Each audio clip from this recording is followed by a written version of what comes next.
Okay, hello. Welcome to my presentation on the 3DS and how all of its boot processes work.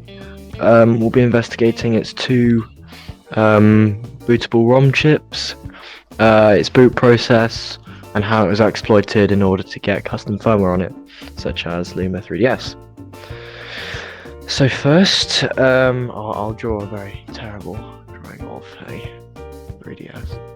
I tried this a lot earlier, but I was very laggy on my computer. It was not very entertaining to watch, so you probably have a terrible microphone here, I'm afraid, but it's a lot better than about 4 FPS worth of video.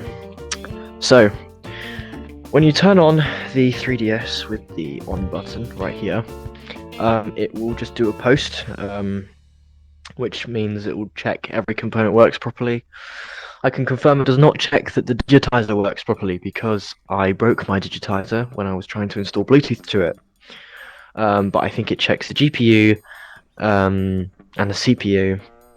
I think that's just as far as it checks GPU and CPU and the battery and its battery health. After the post, it will verify if there's actually any memory available, which is something I believe is quite different from modern computers. And then the boot ROMs start to come into play, and this way we get to the first one. So there's actually 2 boot ROMs in the 3DS. You've got 9 and 11, conveniently named, I know. So you have ARM9 and ARM11. What this means is it goes through 2 different ROMs to handle the boot process. Pretty simple. ARM9 is responsible for the kernel and the file system access. So the kernel is essentially just like the starting point where anything boots. And it handles the file system access, and it checks Nintendo's signatures on the NAND. And what this means is, if there's something unverified, your console's probably getting banned and it won't work anymore. So it just essentially checks for no content mods, no system mods. And this process, this bootloader, is called boot9.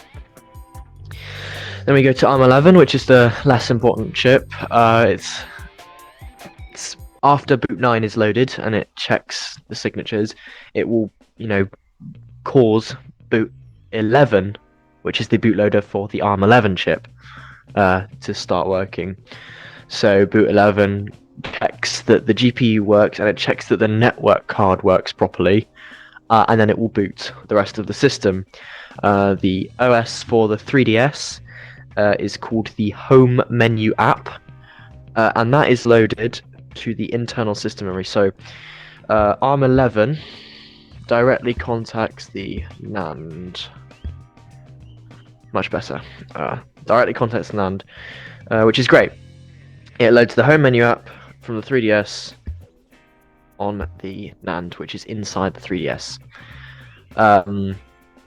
So both chips are extremely important for what Nintendo knows as a secure boot, meaning that your console boots properly with all the correct firmware, no security flaws, and everything else. But the reason boot9 is more important is because it is the root of trust.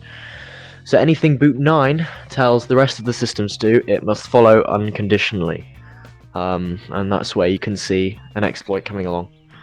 But yeah, so how are we going to get past this boot9 just hanging about? Well, why can't we just remove it? The boot9, it contacts the kernel. So if you simply just removed it, then nothing would contact the kernel, so it could not boot.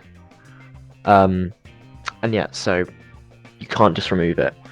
And it would also not boot because it contacts ARM11 to boot from the NAND. So don't remove boot9. So yeah, how else can we get past this? Well, researchers dumped the contents of boot9 or ARM9, whatever you want to call it, and they found a vulnerability in it. which means that you could run a payload, which is just unsigned code that runs every time when the system turns on. So essentially just like a virus that kind of starts on. All console modding is a virus. So yeah, run its payload, which will direct ARM11 to look for boot.firm on the SD card rather than the system NAND, which is great. It means you can run custom firmware, you can control the system in lots of different ways. It's an alternative to the boot.firm on the NAND. So if you're running, for example, Luma 3DS, you'd run it off this SD card, which is great. It means you know what is on the file system.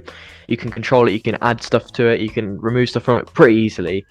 The only downside is it's very slow to turn on. If you have a modded 3DS, it take upwards of 10 seconds to turn on fully. So why can't we just install it to the NAND? Well, in the process of the ARM9 chip, it checks the signatures which are stored on the NAND.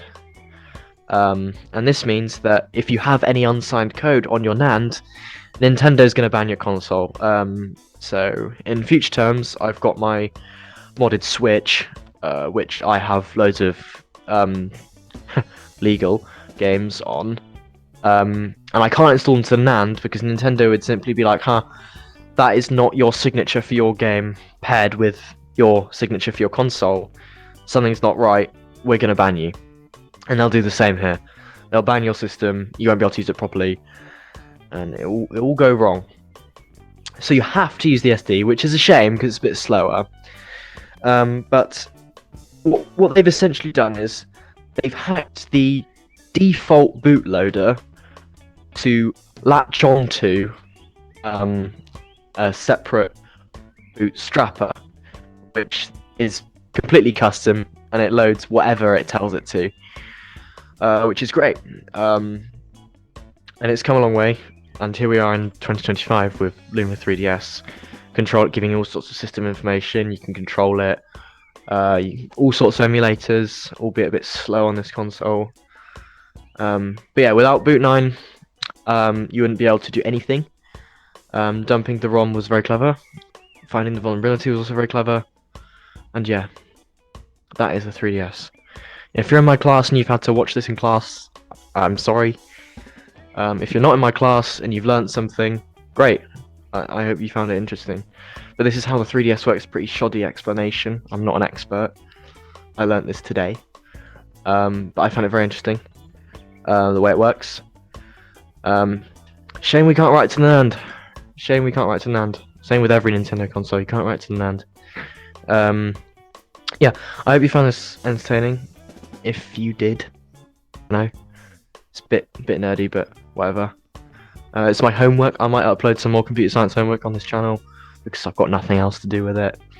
It's a new recording method, so the microphone might sound terrible because it's from my Oculus rather than my PC, because my PC's like, I've recorded this like 5 times, all with like different amounts of FPS varying from 5 to about 10.